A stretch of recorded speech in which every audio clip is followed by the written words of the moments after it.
കല്യാണം കഴിച്ച് അവളുമായി ലൈംഗിക ബന്ധത്തിൽ ഏർപ്പെടുന്നതിൽ അതുകൊണ്ട് നിങ്ങളുടെ ഈ സംസാരത്തിന് ഞാൻ ഒരിക്കലും യോജിക്കൂല. ട്രോളിക്കൊണ്ടിരിക്കുന്ന എക്സ് മുസ്ലിംസ് അടക്കമുള്ളവരോട് തിരിച്ചങ്ങോട്ടൊരു ചോദ്യം ചോദിക്കട്ടെ. അതിനുള്ള വഴി നമ്മളായിട്ട് ഒരുക്കി കൊടുക്കരുത്. അതിനുള്ള വഴി നമ്മളായിട്ട് ഒരുക്കി കൊടുക്കരുത്. അപ്പം അതിനുള്ള വഴി നമ്മളായിട്ട് ഒരുക്കി കൊടുക്കരുത്.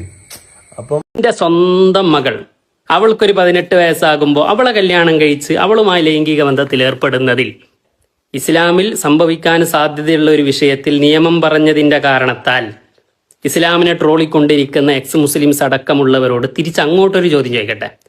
എന്താ നിന്റെ പ്ലാൻ? എടാ ചോദിച്ചത് കേട്ടില്ലേ? ക്യാ ഹേ തുമാരാ പ്ലാൻ? ആ പെണ്ണിന്റെ കാര്യത്തിലാണോ?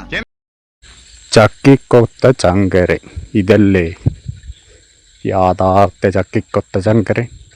എന്റെ സ്വന്തം മകൾ അവൾക്കൊരു 18 വയസ്സാകുമ്പോൾ അവളെ കല്യാണം കഴിച്ച് അവളുമായി ലൈംഗിക ബന്ധത്തിൽ ഏർപ്പെടുന്നതിൽ എന്താടാ നീയൊക്കെ ഇങ്ങനെ? ഇത് വ്യഭിചാരത്തിലൂടെ ഉണ്ടായ കുട്ടിയാണ്. നേരിട്ട് കാണാനോ അനുഭവിക്കാനോ കൂടുതൽ ബന്ധപ്പെടാനോ ഒന്നും സാധ്യതയില്ലാത്തൊരു കുട്ടി.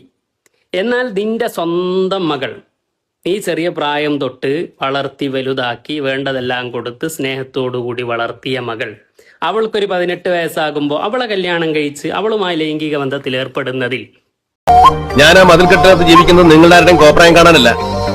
മേലാൽ എന്റെ വീട്ടിലേക്ക് നോക്കി ഇവിടെ നിന്ന് ആരെങ്കിലും കൈയും കാര്യം കാണിച്ചാലുണ്ടല്ലോ പിന്നെ പ്രസവിക്കാനേ നേരണ്ടാവുള്ളൂ. എന്റെ സ്വന്തം മകൾ അവൾക്കൊരു 18 വയസ്സാകുമ്പോൾ അവളെ കല്യാണം കഴിച്ച് അവളുമായി ലൈംഗിക ബന്ധത്തിൽ ഏർപ്പെടുന്നതിൽ ഇസ്ലാമിൽ സംഭവിക്കാൻ സാധ്യതയുള്ള ഒരു വിഷയത്തിൽ നിയമം പറഞ്ഞതിന്റെ കാരണത്താൽ ഇസ്ലാമിനെ ട്രോളിക്കൊണ്ടിരിക്കുന്ന എക്സ് മുസ്ലിംസ് അടക്കമുള്ളവരോട് തിരിച്ചങ്ങോട്ടൊരു ചോദ്യം ചോദിക്കട്ടെ. ഇത് വ്യഭിചാരത്തിലൂടെ ഉണ്ടായ കുട്ടിയാണ്. നേരിട്ട് കാണാനോ അനുഭവിക്കാനോ കൂടുതൽ ബന്ധപ്പെടാനോ ഒന്നും സാധ്യതയില്ലാത്തൊരു കുട്ടി.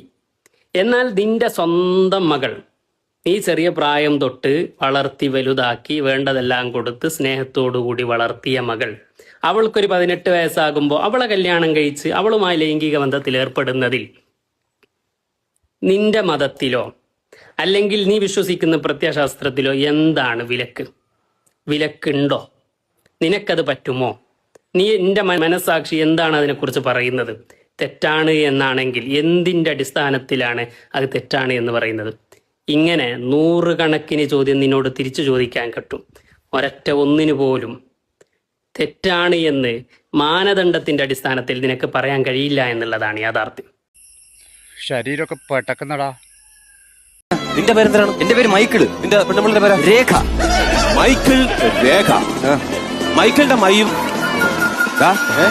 അത് വേണ്ട. എന്തിനാണ് ചുമ്മാ നാട്ടുകാരെ കൊണ്ട് വിളിപ്പിക്കണം? ബാക്കിയുള്ള വീഡിയോസും വൈകാതെ വരും. എല്ലാം ബെല്ലും മറ്റേ എല്ലാം അടിച്ച് പൊട്ടിച്ച് വെക്ക്.